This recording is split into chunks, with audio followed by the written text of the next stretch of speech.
Hello everyone, this is Himanshu back with another video. आज की video में मैं आपसे बात करने वाला हूँ ऐसे 5 टिप्स के बारे में जो आपको स्टॉक मार्केट में इन्वेस्टमेंट करने में बहुत हेल्प करने वाली है। ऐसे टिप्स जो जनरली सबको जानना कहीं ना कहीं बहुत ज़्यादा ज़रूरी है और सबके लिए कहीं ना कहीं ये टिप्स ज़रूर काम आने वाली है उनकी इन्वेस्टमेंट जर्नी में। तो वीडियो को एंड तक ज़रूर देखिएगा और वीडियो शुरू करने से पहले चैनल को ज़रूर सब्सक्राइब कर लीजिए, बेल आइकन को प्रेस कर लीजिए ताकि फ्यूचर में आने वाले ऐसे इंटरेस्टिंग वीडियोज़ के नोटिफिकेशंस आपसे ना छूटे।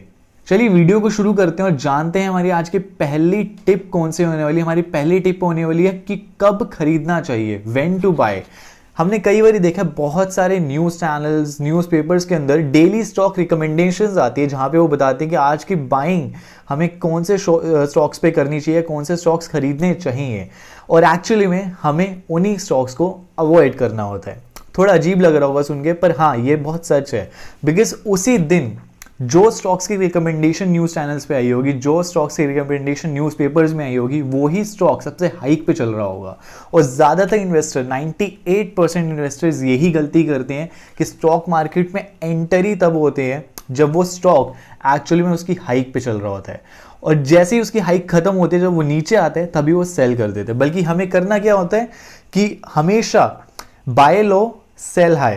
हमेशा खरीदना कब है? जब कम हो, जब उसका प्राइस लोएस्ट हो, जब उस पर कोई नजर नहीं डाल रहा, कोई नहीं खरीद रहा उसे, ना ही उसकी कोई स्टॉक रिकमेंडेशंस आई हैं, ना ही यार स्टॉक की इतनी हाइक है, इतना हाईलाइट करा जा रहा है, तब उस स्टॉक को खरीदना है। बेचना कब है? जब उसकी स्टॉक रिकमेंडेशंस आ रही हैं, बहुत ज़्यादा उसकी हाइक बनी हुई है, बहुत ज़्यादा इन्वेस्टर्स उस पर्टिकुलर स्टॉक पे फोकस्ड हैं और न्यूज़ चैनल्स पे वही स्टॉक सबसे ज़्यादा हाईलाइट हो रहा है और सारा दिन एक न्यूज़ चैनल उसी स्टॉक के बारे में बात कर रहे हैं। बेचना तब है उसे, राइट? कब? हमेशा एक रूल को याद रखना है कि हमेशा बाय लो सेल हाई।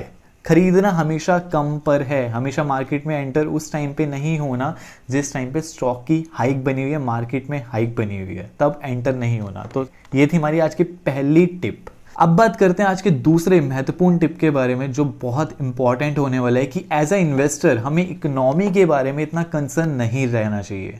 हाँ, बहुत अजीब लग रहा होगा सुन के, बट हमने कई बार देखा बहुत सारे न्यूज़ चैनल सारा दिन आपको यही कह के डराते रहते हैं कि इकोनॉमी बहुत वॉलेटाइल है, इकोनॉमी की जीडीपी कहीं ना कहीं नीचे जा रही है और कहीं ना कहीं ट्रेड वॉर्स हो रही हैं और बहुत सारी चीज़ें फ्लक्चुएशंस हो रही हैं मार्केट के अंदर, जिस वजह से मार्केट वॉलेटाइल है और नीचे जा रहा है। इसकी वजह से एक हाइक हो जाती है मार्केट में, एक डर पैदा हो जाता है जिसकी वजह से इन्वेस्टर्स अपने शेयर्स को लो पे सेल करना चालू कर देते हैं, जो कि गलत है। अब मैं आपको बहुत अच्छा एग्जांपल देना चाहूँगा जिससे आप एक्चुअल में जान पाएंगे, सीख पाएंगे कि हमें क्यों इतना कंसर्न नहीं रहना चाहिए और तभी एंटर करना चाहिए जब मार्केट अपने लोवेस्ट पे है, जब क्रैश है। इन्हीं मूवमेंट्स पे हमें एंटर करना चाहिए। अब मैं आपको एग्जांपल देके बताना चाहूँगा। तो मैं एग्जांपल लेना चाहूँगा 2008 के फाइनेंशियल क्राइसिस से रिलेटेड, जहाँ पे बर्कशायर हैथवे के CEO वॉरेन बफेट, जिसका नाम हर किसी ने सुना हुआ है इन्वेस्टिंग की दुनिया में, उन्होंने उस टाइम पे स्टॉक पिकिंग करी और कौन से 2 स्टॉक पे उन्होंने हाईएस्ट इन्वेस्टमेंट करी, और जो वो थे जनरल इलेक्ट्रिक और दूसरा था गोल्डमैन सैक्स। हाँ, उन्होंने द न्यूयॉर्क टाइम्स के एक इंटरव्यू में 16 अक्टूबर 2008 के अंदर इस इंटरव्यू में कहा था कि उन्होंने ये बड़ी इन्वेस्टमेंट्स इन 2 स्टॉक्स के अंदर करी हैं, जो हैं गोल्डमैन सैक्स और जनरल इलेक्ट्रिक। उस टाइम पे जब ज़्यादातर बायर कुछ भी नहीं खरीद रहे थे और सिर्फ सेल ऑफ कर रहे थे अपने लोवेस्ट पे और लॉस बुक करके निकल रहे थे, उस टाइम पे वॉरेन बफेट इन्वेस्टमेंट कर रहे थे क्वालिटी शेयर्स पे, वैल्यू शेयर्स पे, उन शेयर्स पे जिनकी लॉन्ग टर्म इन्वेस्टमेंट वैल्यू काफ़ी होने वाली है, जो कहीं ना कहीं वैल्यू उनके लिए क्रिएट करेंगे उनके पोर्टफोलियोज़ के अंदर। तो ये उनकी टिप थी और उन्होंने एक बात कही थी उस इंटरव्यू के अंदर जो कहीं ना कहीं मुझे भी एक लर्निंग के तौर पे सीखने को मिली है। अब मैं वो बात आपको बताता हूँ। उन्होंने बहुत एक सिंपल सा रूल बताया, that is be fearful when other are greedy and be greedy when other are fearful. हमेशा डरें जब दूसरे उस स्टॉक के ऊपर, उस शेयर के ऊपर बहुत ज़्यादा ग्रीडी हैं, बहुत ज़्यादा लालच कर रहे हैं, बहुत ज़्यादा खरीद रहे हैं, उसको ऐड कर रहे हैं और बहुत ज़्यादा मार्केट में हाइक है उस स्टॉक की। हमेशा उस टाइम पे उससे दूर रहें जितना रह सकते हैं, उसके पीछे ना जाए, बिकॉज वो ऑलरेडी अपने ग्रीन में चल रहा है, अपने हाई पे चल रहा है, तब उसको नहीं खरीदना।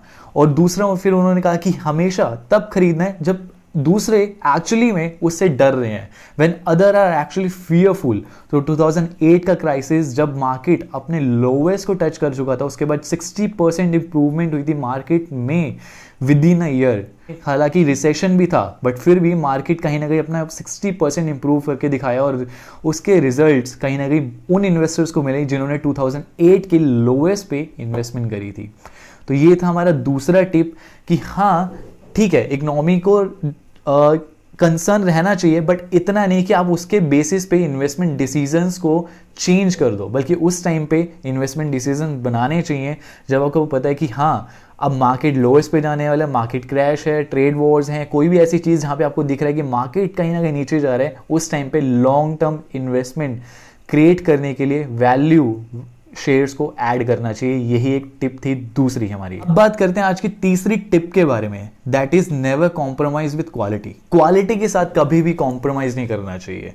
हमेशा वो स्ट्रैटेजी यूज करनी चाहिए जहां पे आप BMW मारुति के प्राइस पे खरीद रहे हो। हाँ, रियल लाइफ में सुन के बहुत अजीब सा लगता है कि रियल लाइफ में ऐसा पॉसिबल नहीं है, बट स्टॉक मार्केट आपको यही अपॉर्चुनिटीज देती है बहुत सारे मोमेंट्स पे। जैसे मैंने 2008 का एग्जांपल लिया, उसके बाद भी बहुत सारे मोमेंट्स ऐसे आए हैं कि जहाँ पे मार्केट ने अपने लोवेस्ट को टच करा है और काफ़ी ज़्यादा फॉल हुआ है, करेक्शंस हुई है और वहाँ पे जाके लोगों ने इन्वेस्टमेंट करी है। तो हमेशा इन्वेस्टमेंट में ध्यान रखना चाहिए, never compromise with quality. Quality के साथ कॉम्प्रोमाइज नहीं करना। क्वालिटी से मेरा क्या मतलब है? क्वालिटी से मतलब है ऐसे स्टॉक्स जिनकी मैनेजमेंट बहुत अच्छी है, जिनकी सेल्स ग्रोथ बहुत अच्छी है, जिनमें कंपटीशन हालांकि कहीं ना कहीं थोड़ा कम है, जिसमें कुछ यूनिकनेस है, ऐसा कोई यूनिक बिजनेस हो जिसमें कुछ अलग सा है कि हाँ इसकी वजह से इस कंपनी में कहीं ना कहीं कंपटीशन कम है, इसके कॉम्पिटिटर्स काफ़ी कम है। ऐसे स्टॉक्स को चूज़ करके, ऐसे ग्रोथ स्टॉक को चूज़ करके अपनी लॉन्ग टर्म इन्वेस्टमेंट के लिए ऐड करना चाहिए और क्वालिटी से कॉम्प्रोमाइज़ नहीं करना चाहिए। ठीक है, ऐसे स्टॉक्स आप ढूंढ सकते हैं, बस रिसर्च करनी पड़ेगी थोड़ी बहुत, उसमें आप निकाल सकते हैं कि ऐसी कौन सी यूनिक कंपनीज है जिनके अंदर कुछ ना कुछ अलग है बाकी कंपनीज से और जिनके अंदर कंपटीशन जिस सेक्टर में कहीं ना कहीं इस कंपनी के लिए कहीं ना कहीं कम है। तो ऐसी कंपनीज आप ढूंढ सकते हैं। और इसलिए थर्ड टिप ये था कि अपने स्टॉक्स के साथ कभी, क्वालिटी के साथ कभी कॉम्प्रोमाइज नहीं करना चाहिए। तो आज की हमारी चौथी टिप जो होने वाली है वो होने वाली है never buy stocks by taking a loan. Loan लेके कभी भी शेयर्स में इन्वेस्ट नहीं करना चाहिए, कभी भी नहीं करना चाहिए। क्यों नहीं करना चाहिए? बिकॉज लोन लेने से मेरा क्या मतलब है कि आप कहीं से किसी फ्रेंड से बोरो कर लेते हैं, कहीं से बैंक से पर्सनल लोन लेके स्टॉक मार्केट में इन्वेस्ट करना चालू कर देते हैं, या कहीं से भी उधार लेके पैसे आप इन्वेस्टमेंट करना चालू कर देते हैं। बिकॉज क्यों नहीं करना चाहिए? क्योंकि मार्केट कब कैसा रिएक्ट करे किसी को नहीं पता होता। ये बहुत सच है। न्यूज़ चैनल सारा दिन आपको लाइव ट्रैकिंग दिखाते हैं मार्केट की, बट वो कहीं ना कहीं सिर्फ वो ये फ्यूचर नहीं बताते, वो लाइव ट्रैक करके बताते हैं मार्केट का कि हाँ today market is going like this, but वो ये नहीं बताते कल क्या होगा, परसों क्या होगा। आपने कभी नहीं सुना होगा। ये बहुत सच है कि आपको कल और परसों का कोई नहीं बताने वाला, और आपके पोर्टफोलियो में कौन से स्टॉक है उनके बारे में कल क्या न्यूज़ आ जाए ये भी नहीं बताने वाला। तो मार्केट में हमेशा उन्हीं पैसों से इन्वेस्ट करना चाहिए जो आप एक तरह से खोना भी आपको इतना हर्ट नहीं करेगा। अगर आपने कुछ पैसे लगाए हैं और आपको ये पता है कि हाँ अगर ये ग्रो कर गए तो ठीक है, नहीं करे तो मेरे को ये कहीं ना कहीं इतना हर्ट नहीं करेंगे, वो जो आप खोना कहीं ना कहीं आपको महसूस नहीं होगा वो, क्योंकि अगर आप सीख रहे हैं तो आपको इतना तो रिस्क उठाना ही पड़ेगा। बट पैसे उधार लेके, मतलब कुछ भी अमाउंट उधार लेके इन्वेस्ट कभी भी नहीं करना चाहिए। This is the fourth tip आज की। चलिए बढ़ते हैं अपने पांचवें टिप के ऊपर जो बहुत ज्यादा इंपॉर्टेंट होने वाला है, वो होने वाला है डाइवर्सिफिकेशन। डाइवर्सिफिकेशन का मतलब क्या होता है? पहले ये समझते हैं। डाइवर्सिफिकेशन का मतलब होता है कि आपने अपने पोर्टफोलियो में ले रखे हैं 20, 30, 40, 50 स्टॉक्स। इतने स्टॉक्स की जरूरत है? पहला ये क्वेश्चन आपको अपने आप से पूछना चाहिए। अगर आपने एक्चुअल में इतने स्टॉक्स रख रखे हैं तो। अब डाइवर्सिफिकेशन के ऊपर वॉरेन बफेट ने भी एक बहुत अच्छी बात बोली है, वो ये है कि diversification is only done by the investors when they don't know what they are actually doing. Diversification investors तभी करते हैं जब उनको ये नहीं पता होता कि वो एक्चुअल में कर क्या रहे हैं, कौन से स्टॉक ले रहे हैं। हमेशा वही स्टॉक लेने चाहिए जो आपको एक्चुअल में पता है, उनके बारे में जानते हैं, आपने उनके बारे में पढ़ा है, उनका कहीं ना कहीं उनकी बैलेंस शीट बहुत अच्छी है, उनके रिजल्ट्स बहुत अच्छे हैं, उनकी सेल्स बहुत अच्छी है, उनकी मैनेजमेंट बहुत अच्छी है। तो ऐसे स्टॉक्स को ही अपने पोर्टफोलियो में रखना चाहिए। और डाइवर्सिफाई ज़्यादा से ज़्यादा 10 स्टॉक्स 15 स्टॉक्स तक करना चाहिए। ठीक है, सेक्टर वाइज डाइवर्सिफिकेशन भी कर सकते हैं कि हाँ अगर आपका कोई फोकस्ड है कि आपको पता है कि आपको फाइनेंशियल सेक्टर के बारे में ज़्यादा पता है तो आप उसमें डाइवर्सिफाई कर सकते हैं, आपको फार्मा के बारे में पता है उसमें कर सकते हैं, बट वही करना चाहिए आपको एक्चुअल में पता है।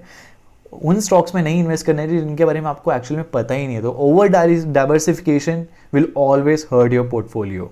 तो ओवर डाइवर्सिफिकेशन कभी भी नहीं करना कि आपने 20, 30, 50 स्टॉक ले रखे हैं। ये ओवर डाइवर्सिफिकेशन होता है और इससे हमेशा दूर ही रहना जितना रह सकते हैं। सो गाइस, होपफुली आपको ये वीडियो पसंद आया होगा। अगर आपको वीडियो से कुछ ज़रूर सीखने को मिला है तो इस वीडियो को अपने फ्रेंड्स और फैमिली में भी ज़रूर शेयर करें, ताकि वो भी जान सके कि इन्वेस्टिंग के ऐसे कौन से 5 सबसे ज़्यादा इंपॉर्टेंट टिप्स हैं जो हर किसी के लिए जानना बहुत ज़रूरी है। तो जाते जाते वीडियो को लाइक भी ज़रूर कर दीजिए, चैनल को सब्सक्राइब कर लीजिए, बेल आइकन को भी प्रेस कर लीजिए ताकि फ्यूचर में आने वाले ऐसे वीडियोस के नोटिफिकेशंस आपसे ना छूटें। Thanks for watching guys.